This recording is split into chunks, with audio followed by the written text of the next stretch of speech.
Hey everyone, so today I really just wanted to make a video on some 411 tips on, just sewing machines and when you're going to start to sew because I think that there's some really important things that you should know before if you are planning on, sewing anything.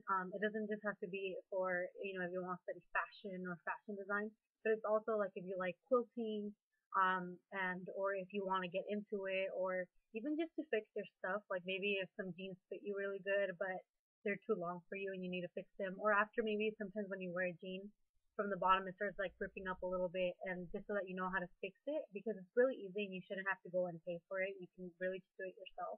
And so, if you do are planning on starting to sew, there's some really good things that I think you guys should know before you start. Or if you're wondering maybe how you can start and what's a good way to start, I can definitely, I think, share a little bit of tips on, my opinion and my experiences to see what can help you guys. So the first thing, I have a little list to help me out, just so I won't get like off topic or anything. But the first thing is like where to find sewing machines. Now, Joann's has sewing machines, Walmart has them, Target has them. You can probably find them honestly like yard sales, thrift stores, anywhere honestly. But the thing is that it depends on what your purpose is.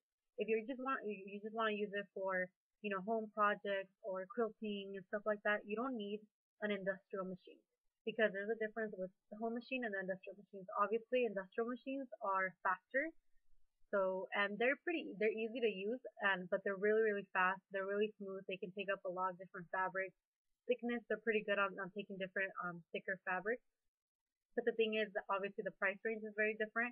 And again, because of the speed, some of them are easier than others. Like for example, the Singer, I have a Singer machine. I got it, a while back, and that machine, it goes fast.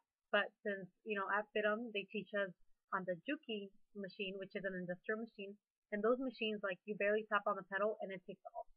So that's the only thing, because I learned over there. Obviously now using my machine here at home is like easy breezy, and I can go as fast as I want or and stuff like that. So how much you should spend really depends on what you're going to use it for. If you're just going to use it for a home project, you can honestly go find one at Walmart or Target or Joann, depending on what your budget is or what you're looking for. You can find them anywhere from like $70 and up. I've seen some at Joann's. The only difference between those is that they offer some computerized ones, which means like you can push buttons and it'll do like a zigzag or a special detail on it, and all you have to do is put it on the computer and align your fabric right on the pedal, and then on the foot, and then push on the pedal, and it'll do it for you. So that's the really neat thing about those. But if you're just using it for a home project, I wouldn't really recommend for you to go and spend for an industrial machine unless you're going to be using it for a lot of them or you think it's worth it for you. Then you definitely should. But if you live here in California or if you live like kind of close to the LA area or stuff like that, downtown LA has a ton of places where you can find used sewing machines, industrial ones, or like sewing supplies and fabric and stuff like that. Some of the industrial machines I've seen used, they're $350. So it's really not that much. Like for me, I think it wouldn't be really be that much since I am investing in that type of thing. Right now, I don't even have any more sewing classes, and I'm already going to be done with school. So maybe for my future, probably an industrial one is going to be necessary when I do want to start getting my collection out there and stuff like that. But the machine that I've been using is a Singer machine. It cost me like $80. I bought it at Walmart, and it was super, like, it frustrates me sometimes, but it was because of my thread too. You really have to be careful with that because some machines come with embroidery thread. And I remember I did a project on a dress, and the teacher kept telling me, "Well, it's pulling funny. I don't know what's going on." And so she checked it out, and she was like, "Oh, it's your thread. This is embroidery thread, and so it doesn't really grab on as good as cotton or polyester thread. So just be careful on what the thread is." But basically, let's see. Okay, tips to begin. Most of the machines, when you buy them at Walmart or Target or Joann's or anywhere else, they come with a little manual, and it says like how to thread your machine, how to, align things, and stuff like that. Maybe things that might go wrong with it. It gives it all. It comes in the box that the machine comes in. So that's really good, threading wise. But if you're gonna begin to sew, I think some really helpful things. These are actually what they use at Fitum and what they taught us. first you should really know your ruler measurements, at least when it comes to like the eighth and the quarter and the three eighths and the one half and the five eighths and the three quarters and the seven eighths, because it really just helps. And if it's a worksheet, you really can just get a ruler and just practice, because sometimes when you buy pattern books or even those, my finger machine came with a book that says like special projects, and it says, oh, leave this type of seam allowance. And people might be like, well, what's a seam allowance? And that's what they're referring to when they're saying, oh, leave a quarter, leave an eighth, or leave, whatever. That's the measurement that they're referring to, and that's where you have to sew it at. And so it really helps if you at least know your basic measurements for the ruler. And it's really not that much, at least up to an inch. That's really good, because then you can just be, you're able to tell like everything else.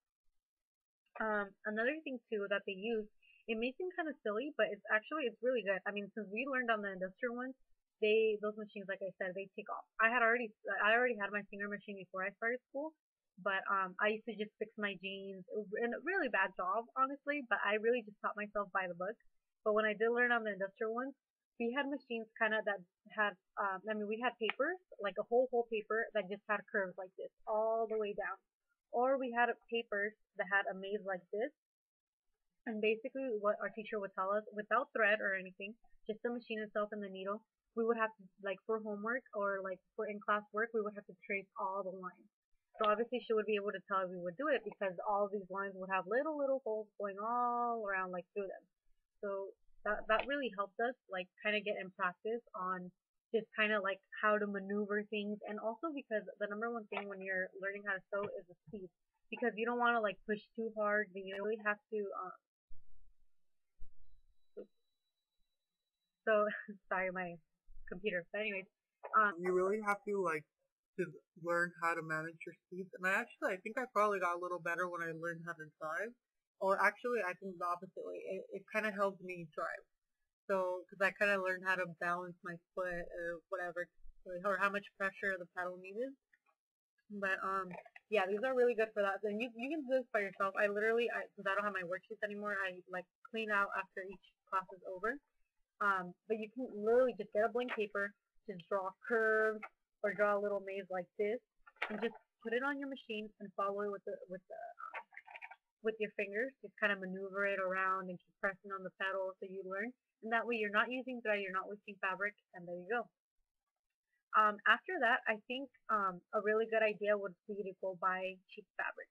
Now, the cheapest one there is out there is muslin, and they actually just started selling it at Walmart too. They added it on there, and they sell like 2 yards of it, I think, and 2 yards is a lot. And what I would recommend is for you is to get little squares like this. They're literally, I mean, you can do it by measurement. It really doesn't matter. But what you can do is just get two papers, I mean, two sheets, like cut two little sheets, and just practice.